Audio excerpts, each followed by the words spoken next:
Welcome to the Prophecy Club. I've got Bill Schnoebelen on the phone with me today. In case you're not familiar with him, he's made about 10 DVDs with the Prophecy Club. I think he's one of our most popular speakers. He is author of 8 books.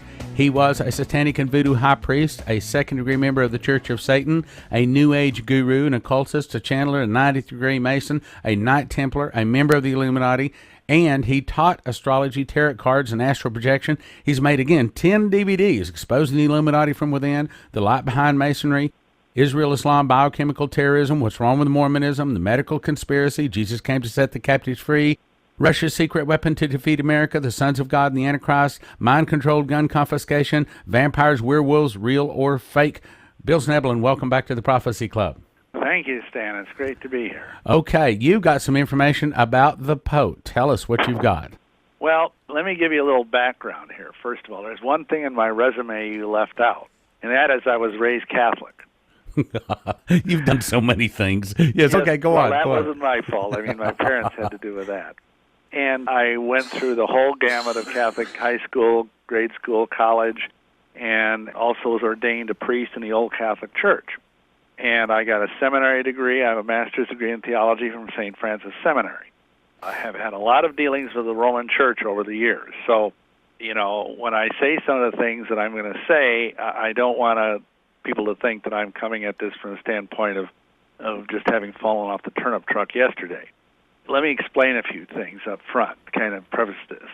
Back in the, because there's a lot of people have differing opinions about the Catholic Church. Are they Christians or are they not? Are they heretics? What's the deal? And I realize some of your listeners may very well be devout Catholics. But, here's what has happened.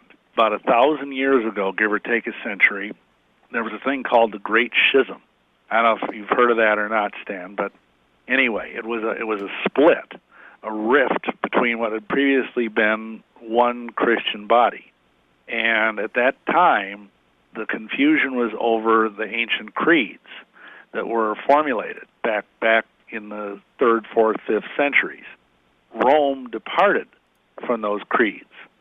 And the Pope at that time started declaring that he was a supreme pontiff, a supreme head of every church, not just the church in Rome. Because originally, in ancient Christianity, every bishop was the head of his city. We see even evidence of that in, Timothy was the bishop in his city, and Titus was, various of these people that even are showing up in the Bible. So, that was how it was originally. But gradually, historically, certain cities gained prominence and rose because of mainly their size, but also because of the spiritual impact of things. And, there were 7 ancient patriarchates, they were called.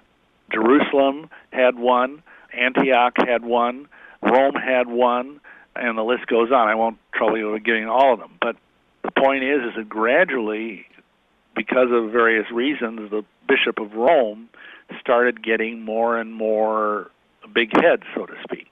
And he claimed that he was descended directly by apostolic succession from Peter the Apostle. I'm sure all your listeners know that. And what they may not know is actually there's no evidence of that. There's nothing in the Bible that ever indicates that Peter ever was in Rome, period. There's pious traditions that say he was crucified on a cross upside down, somewhere roughly the same time that Paul was martyred. And everybody knows Paul was indeed martyred in Rome. He was apparently beheaded. But, Peter is another matter, because the only time Peter says anything about where he he says he's in Babylon, which I think is in his 2nd epistle. So obviously, and that's the funny thing, because sometimes Catholics will say, oh, well, that's just a metaphor. He's talking about Rome as Babylon, and it's a code word. Well, the problem with that is then when Christians turn around and they say, well, Babylon the Great in Revelation 17 and 18 is Rome, they say, oh, no, it isn't. So you get what I mean? They can't have it both ways.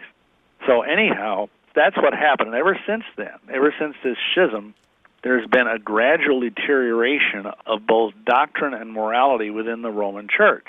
Now, then the next thing that happens is you come along to within our lifetimes, and, we've got the church really at the pinnacle of its power, because what happened is, for years, ever since the end of the 18th century, Rome had lost everything.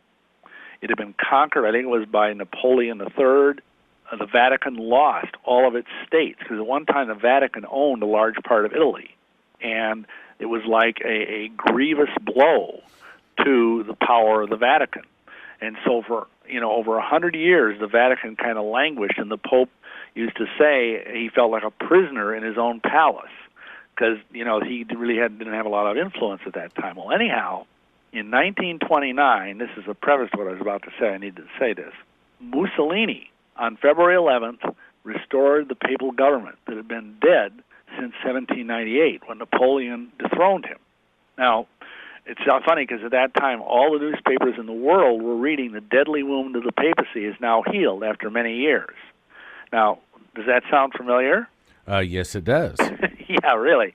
So anyway, what's interesting is that since that time, 1929, there have been 7 popes that have reigned, because a couple of them had very long pontificates, Pius XII and then, John Paul II, both had very long reigns. So, and that fits in with Revelation 17, 10, and 11. Now, what's kind of ironic about all this, and, you and I don't believe in coincidence. Either the hand of the Almighty is in it or the hand of the evil one is in it.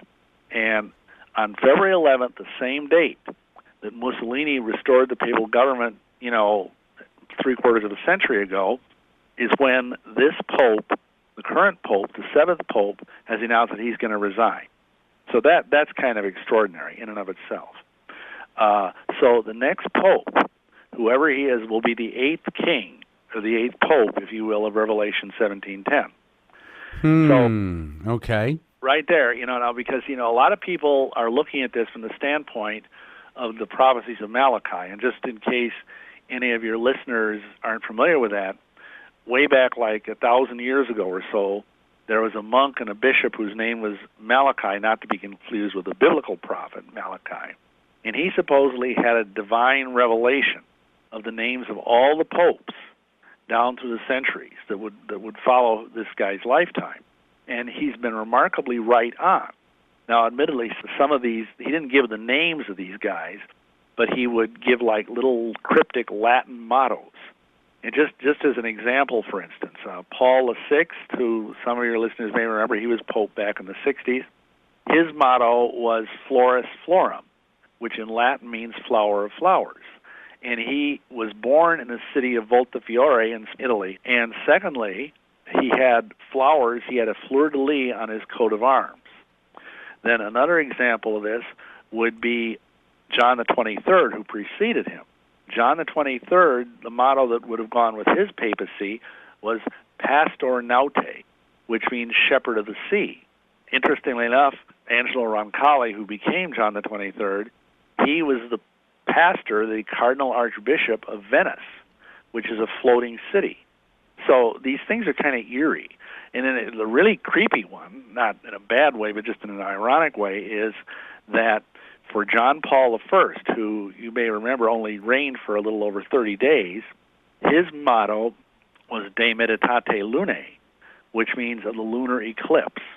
And during the month that he reigned before, I believe he was poisoned, but anyway, in that brief period was a lunar eclipse.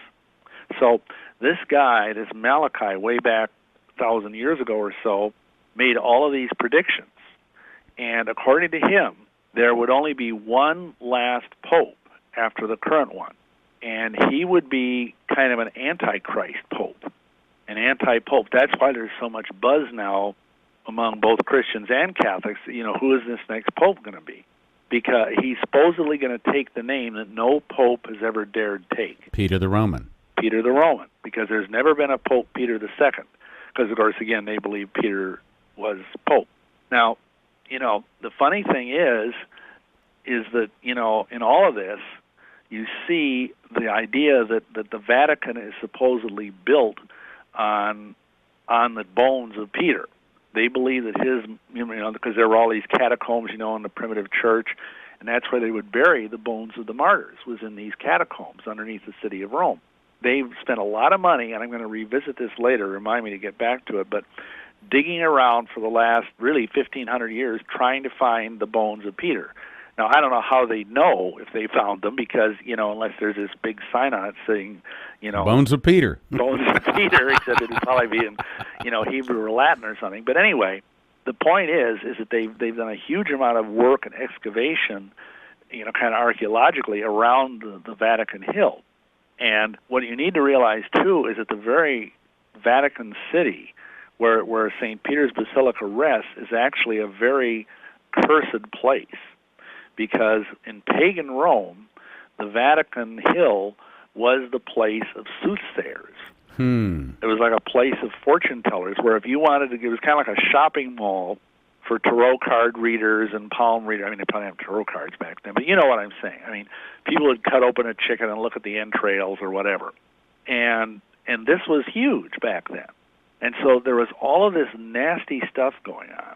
And then to try and of course, Rome had this idea, well, you can just sort of baptize, quote-unquote, pagan things and make them Christian, which is, of course, what they did with things like Christmas. So they thought, okay, if we build a church on top of this, it'll be all fine. Well, of course, that may not really work, because if you look in the Bible, it talks about how, a priest, a holy, a set-apart individual can be defiled by touching something unclean.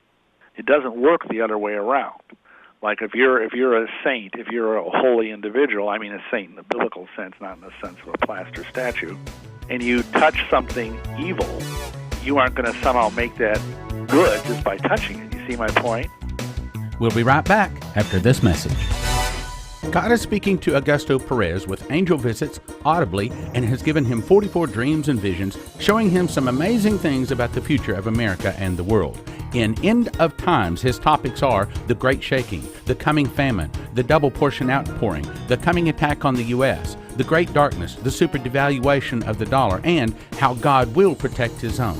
In 1991, Leslie and I went on a 2-week archaeological tour with Ron Wyatt. We walked all over Noah's Ark, brought back a piece of it, and we made it into a new DVD called Noah's Ark Confirms the Bible. Topics are, what is gopher wood, pictures of Noah's Ark, the core drill, the lab test, radar scans, Turkey recognizes this Noah's Ark, Drogue anchor stones, Noah's Ark Confirms the Bible, $20, DVD End of Times gift of $30, get both for a gift of just $35. You want to order the January gift offer, go online to prophecyclub.com or call 785-266-1112. The February gift offer is Angels at Work. Prophet Leslie tells of many examples in her life in which the Lord set forth his angels to bring back lost items, keep her loved ones out of harm's way, and comforted her in difficult times and directed her footsteps. You will learn how to call on ministering spirits in time of need, be uplifted, encouraged, and build your faith. In True or False Prophecies, also by Prophet Leslie, she helps you to recognize the lies and false information that can lead you away from the truth. Topics are, recognize a true or false prophecy or prophet, receive the best blessings, receive a double blessing, recognize the anointing for the spirit of prophecy. Then, Will You Survive America's Fall by Doug Metzger is talking about how he had a very radical salvation and God began to immediately give him visions. He shares 16 visions of America's future, and he was shown how unspeakable torment is coming to America to turn us back to God.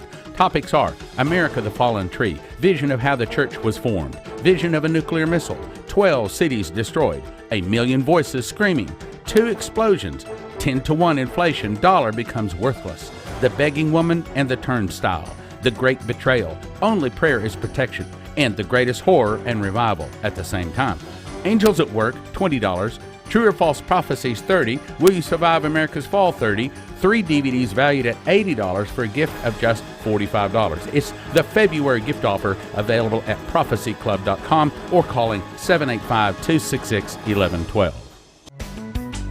And now, back to the program.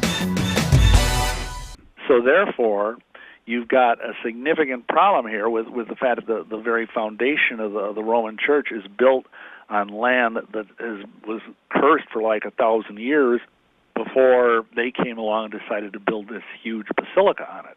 So anyway, since that time, there's been a lot of deterioration increasingly within the Roman Church. And now everybody's abuzz about this thing with Malachi. But let me take you back a little bit, because what happened, I don't know, have you heard of Malachi Martin? Oh, yeah. Right, yeah. He was a former Jesuit priest. I think he passed away in the 90s. He was actually, in the 60s, the confessor to John the 23rd. And that means that because even the Pope has to go to confession. And he was the guy that the Pope went to confession to. So this guy was really high up in the Vatican. And unlike some other guys like Alberto, that there's kind of questions about their authenticity, this guy's credentials were impeccable. And he revealed in one of his last books that in the early 1960s, I think it was 1962, the papacy had become utterly apostate and corrupt. That John the 23rd, that's an interesting name, by the way, because John is the name hereditarily of the head of the Priory of Zion.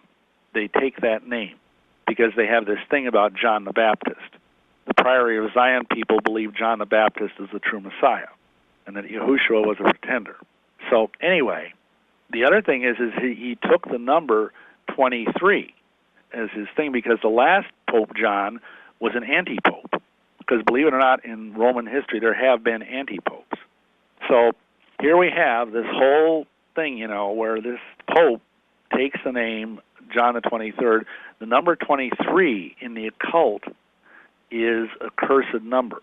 That's where the expression 23 skidoo came from, which probably none of your listeners have heard of because they're not old enough. But, and there's all sorts of reasons behind that I don't have time to go into. But the number 23 is considered a sinister number, partly because it reduces to the number 5, which is, of course, the number of the pentagram. In the Bible, it's the number of death, and so on and so on. So anyway, this guy, John the 23rd, was a Freemason. He was a Rosicrucian, and he was a communist. And I document all of this in a video I did called Catholicism in the Church on Haunted Hill. According to Catholic dogma, he could not even have been Pope, because according to the teachings of the Catholic Church, and that's what we're going by in this particular case, if you're a Freemason, you're automatically excommunicated from the Catholic Church.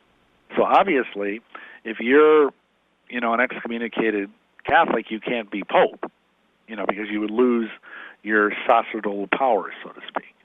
So here we have this guy who's an apostate Pope, John the 23rd, and according to Malachi Martin, he dedicated the Vatican to Lucifer before he died. He basically enthroned Lucifer on the throne of Peter, which they call it, in the Vatican in a special ceremony. And I know this is true, partly because this guy, Martin's credentials are so impeccable, but also because I was told about this when I was in Satanism. So basically, in 1962, they gave Lucifer free reign over the entire Roman Catholic Church.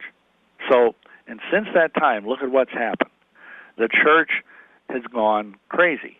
I mean, we've had increasingly weird behavior on the part of even the highest level members of the clergy.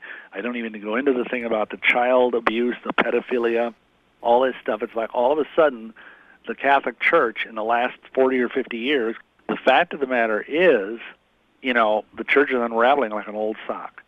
And I believe it's because increasingly the powers of darkness have been in there. And I think that's part of the reason why John Paul I was murdered, because the Church became rife with Freemasons. And, of course, as I'm sure some of your listeners know, the Catholic Church has had a historic stand against Masonry for the last 300 years. If you became a Mason, until recently, you were automatically excommunicated from the Church. But you see, John Paul II, who was the previous Pope, he lifted that ban, which, of course, as Pope, he had every right to do. So that is partly why all of these different things have happened, why the Church has gradually deteriorated. And so now we're in a situation where the thing is ripe, the time is ripe. We've come up through these 7 kings, and, here we are. Now, one final area, I don't know how much time I have, but... about 5 minutes. Yeah, okay. Well, one final thing that's kind of disturbing in all of this, because I was telling you earlier about, how obsessed the Roman officials have been with finding the bones of Peter. And what happened is that one of the longest reigning pontiffs in history was Pius XII. he died in 1958. He was Pope during World War II. In fact, he's the one that got into all the trouble because he would do not very much of anything to help the Jews. And of course, when he was cardinal, he signed a concordat with Adolf Hitler that enabled the Catholic Church to still function even under the Third Reich. So anyway, he was pontiff, and he spent thousands and thousands of dollars digging underneath the Vatican. And supposedly, and this story was told me both by a priest when I was in seminary, but it's also documented in a book, which unfortunately I do not possess anymore. But and in that book, it talks about how they were digging down very deep, trying to find the bones of Peter. And all of a sudden, they came to this area that was like a huge cavern that opened up of utter darkness. I mean, Stygian blackness. And they had, torches and things, but they didn't know what to do because one of the guys threw his flashlight down into the thing and it just vanished. I mean, they couldn't even hear it hit bottom. And so they sent word up to the Pope, and the Pope himself trundled himself down there in all of his robes and everything and went down to see what was going on. And he walked up to this thing, this huge gateway, and supposedly a brilliant cross appeared, and a voice told him that this is the gate of hell. Don't go any further. And so he ordered the guys to shut down everything and, basically back out of there, and he ordered the place walled up. But, the point is that there's something under the Vatican that's enormous and that's evil. And I don't even fully understand it myself. But the problem is that, whenever you have a transitional period like this between popes, now this is very different because, as you may have read on the news, this hasn't happened for 600 years that a pope has resigned. Usually the pope dies and then a new one is chosen, but this time they've got some time to prepare. When I was in the occult, and which was during the death of Paul VI, there was a huge eruption of evil after he died, and I don't know really why that is, but I guess I'm just wanting to tell people that there's a lot of eschatological stuff happening now, and we really need to pray, because over the next month, because I guess he's supposed to step down on the 28th, with the fact that this is the 8th king of Revelation 17 that's coming up, with the fact that there's all of this sinister stuff going on, I'm just worried that unless we really pray, it could either be something extraordinarily good or something extraordinarily evil. You know what I'm saying? Well, the Revelation says that the beast ascendeth out of the bottomless pit. So, yeah. We're talking about, who knows, maybe the next pope, somehow the spirit comes up out of there. Well, and that's very possible. And of course, for years, I know everybody has slightly different feelings on eschatology, but I have been teaching that Pope-like individual will be the false prophet. Oh, I agree. But the beast will be more of a geopolitical figure. I agree. He will be somewhat religious, but he'd be more like, an Obama-type figure. Yeah, he won't regard any god, but he'll regard the God of forces. Yes. Now, exactly. I believe that it says he will not regard the God of his fathers. Okay, now we're talking about the political or the Antichrist there. Yeah. However, false prophet is the beast that comes up out of the people, whereas the Antichrist is associated with the beast that comes up out of the sea. Right, exactly. And I personally have come to believe in my study of the Bible that the beast is going to be some sort of human being who's inhabited by the spirit of Judas Iscariot.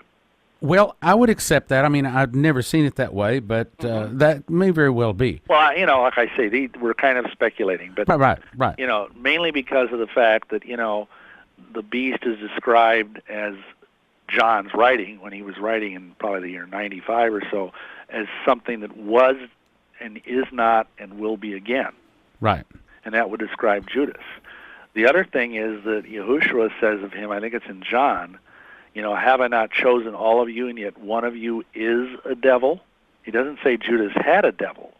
He said he is a devil. And my third thing that I usually use, and there's a few others, but is the statement that Peter makes in Acts chapter 1, where he describes Judas, and it says that he doesn't say he died. He says he went to his place. If he indeed is some sort of high-level devil, then hell would be his place. The Almighty would allow him to be released, at the end of time, so that the prophecies would be fulfilled. I don't know. That's my little. I think that's very interesting. I like listening to other points of view like that. Sure. Because that way, I'm going to take what you said. I'm going to go back and I'm going to research that, see if I can plug that in. But that's all very interesting. However, with St. Malachi's prophecy having hit on 111 of 112 prophecies about the Pope, and his prophecy says the next guy is the false prophet, the one that will destroy Rome and basically usher in the tribulation and be the last of the popes. That's pretty strong. I mean, at this point, we got to say there aren't too many prophets outside of the words of Scripture that have that kind of a track record. What I tell people is, whether this fellow St. Malachi was a genuine Christian or not, I mean, that's between him and Yahuwah. But I think the devil also can, if he's running things at the Vatican, he can kind of line things up so that it fits the prophecies. I interviewed a fellow that I have on from time to time. He works part-time with the Prophecy Club, and he brings on news articles. And he said, I was talking to him yesterday, he said, I had a vision. I saw the next pope.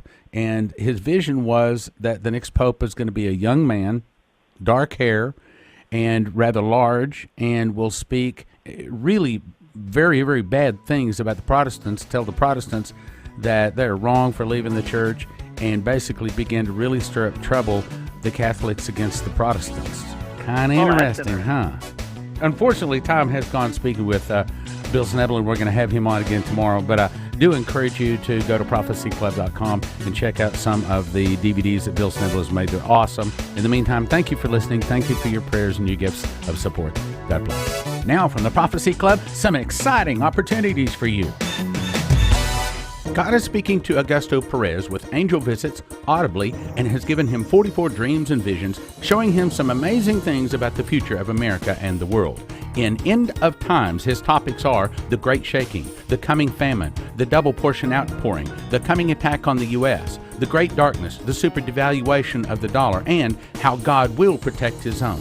In 1991, Leslie and I went on a 2-week archaeological tour with Ron Wyatt. We walked all over Noah's Ark, brought back a piece of it, and we made it into a new DVD called Noah's Ark Confirms the Bible. Topics are: what is gopher wood, pictures of Noah's Ark, the core drill, the lab test, radar scans, Turkey recognizes this Noah's Ark, Drogue anchor stones, Noah's Ark Confirms the Bible, $20, DVD End of Times gift of $30, get both for a gift of just $35. You want to order the January gift offer, go online to prophecyclub.com or call 785-266-1112. The February gift offer is Angels at Work. Prophet Leslie tells of many examples in her life in which the Lord set forth his angels to bring back lost items, keep her loved ones out of harm's way, and comforted her in difficult times and directed her footsteps. You will learn how to call on ministering spirits in time of need. Be uplifted, encouraged, and build your faith. In True or False Prophecies, also by Prophet Leslie, she helps you to recognize the lies and false information that can lead you away from the truth. Topics are: recognize a true or false prophecy or prophet, receive the best blessings, receive a double blessing, recognize the anointing for the spirit of prophecy. Then, Will You Survive America's Fall by Doug Metzger is talking about how he had a very radical salvation and God began to immediately give him visions. He shares 16 visions of America's future, and he was shown how unspeakable torment is coming to America to turn us back to God. Topics are: America the Fallen Tree, vision of how the church was formed, vision of a nuclear missile, 12 cities destroyed, a million voices screaming, 2 explosions, 10-to-1 inflation, dollar becomes worthless, the begging woman and the turnstile, the great betrayal, only prayer is protection, and the greatest horror and revival at the same time. Angels at Work, $20, True or False Prophecies, $30, Will You Survive America's Fall, $30, 3 DVDs valued at $80 for a gift of just $45. It's the February gift offer, available at prophecyclub.com or calling 785-266-1112.